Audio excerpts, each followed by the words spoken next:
Hello बच्चों, IIT JEE 2004 का कोई क्वेश्चन है। One end of A rod of length L and cross section area A is kept in A furnace at temperature T1। यहाँ पर एक furnace दिखाई हुई है, टेम्परेचर क्या है इसका T1, and the other end of the rod is kept at temperature T2। ये यहाँ पर रॉड है और इसका टेम्परेचर दूसरी तरफ क्या है T2। ठीक है।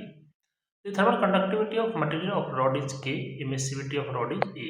थर्मल कंडक्टिविटी इसकी K दे रखी है, एमिसिविटी स्मॉल e दे रखी है। It is given that T2, ये जो टेम्परेचर है सराउंडिंग से थोड़ा सा ही ज़्यादा है। ठीक है। T2 is Ts plus delta T, where delta T is very very less than Ts and Ts being the temperature of the surrounding। If delta T is proportional to T1 minus Ts, find proportionality constant, consider that heat is lost only by radiation at the end where temperature of rod is T2। देखो हमें calculate करना है delta T proportional to T1 minus Ts, तो हमें पे proportionality constant calculate करना है। अब कैसे कैलकुलेट करेंगे? देखो स्टेडी स्टेट कंडीशन में जो भी हीट यहाँ से रॉड के थ्रू आ रही होगी, ठीक है, जो भी हीट रॉड के थ्रू आ रही होगी वो यहाँ से रेडिएशन में जा रही होगी। ठीक है। तो P conduction equal to P radiation हम यहाँ पे लिख देंगे। ठीक, P conduction equal to P radiation. P conduction क्या लिखेंगे? फर्नेस से T2 टेम्परेचर तक हीट आ रही है। ठीक है। तो Ka T1 minus T2 upon L लिख देंगे इक्वल टू रेडिएशन वाला हीट क्या लिखेंगे?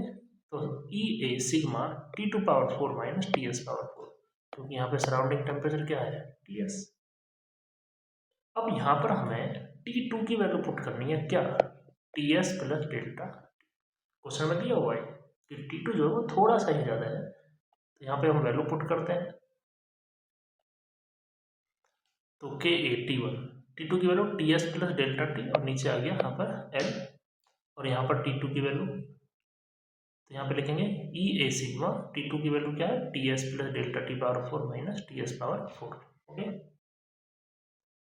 तो यहाँ पर हम लिख देंगे कि A अपॉन L, यहाँ पे माइनस को अंदर भेज देते हैं, तो T1 माइनस TS और माइनस डेल्टा T आ गया इक्वल टू EA सिग्मा।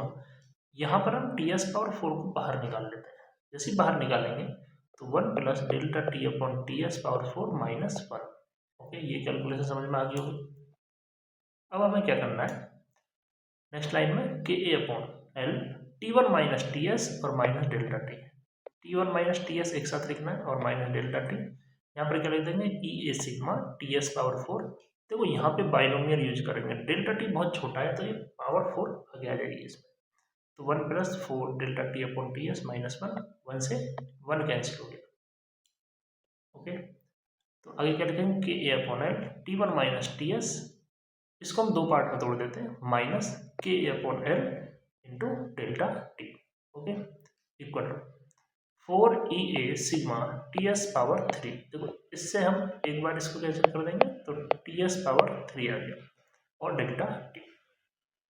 हमें चाहिए डेल्टा T, तो एक काम करते हैं इस पूरे पैरामीटर को इधर भेज देते हैं। तो Ka T1 minus TS upon L equal to delta T common में निकालेंगे तो ये कंप्लीट क्वांटिटी लिखेंगे पहले, 4EA sigma TS power 3 plus, और ये Ka अपॉन L इधर आ गया प्लस 1। ठीक है, इसके बाद क्या करना है T1 minus TS equal to, इस क्वांटिटी को दूसरी तरफ भेज देते हैं डिवाइड में। ठीक है, तो T1 minus TS equal to delta T 4EA sigma TS power 3, ये यहाँ पर देखो इसको जब डिवाइड में भेजेंगे तो L जाएगा ऊपर और K आएगा नीचे, प्लस ये यहाँ पे कैंसिल कर जाएगा 1 बन जाएगा। ओके, ये कैलकुलेशन यहाँ पे समझ में आ गई होगी। और T1 minus TS equal to delta T, के यहाँ पर एलसीएम आएगा तो 4EA E सिग्मा ए से कैंसिल कर देंगे यहाँ पर। ठीक है, E sigma TS power 3 into L plus K, तो delta T equal to K upon 4E sigma TS power 3 into L plus K और T1 माइनस TS। बस ये जो क्वांटिटी लिखी हुई है इसी को हम बोलेंगे क्या, प्रोपोर्शनैलिटी कांस्टेंट। यही क्वेश्चन में पूछा गया है। तो बेसिक कैलकुलेशन थी इसमें, जो कैलकुलेशन है थोड़ा मैथमेटिक्स वाला पार्ट था, बाइनोमियल भी यूज करना था। ठीक है, और कॉन्सेप्ट सिंपल था कि जो P कंडक्शन वाला है वो P रेडिएशन के बराबर रहेगा। आई होप ये वीडियो आपको पसंद आई होगी। Thank you for watching the video.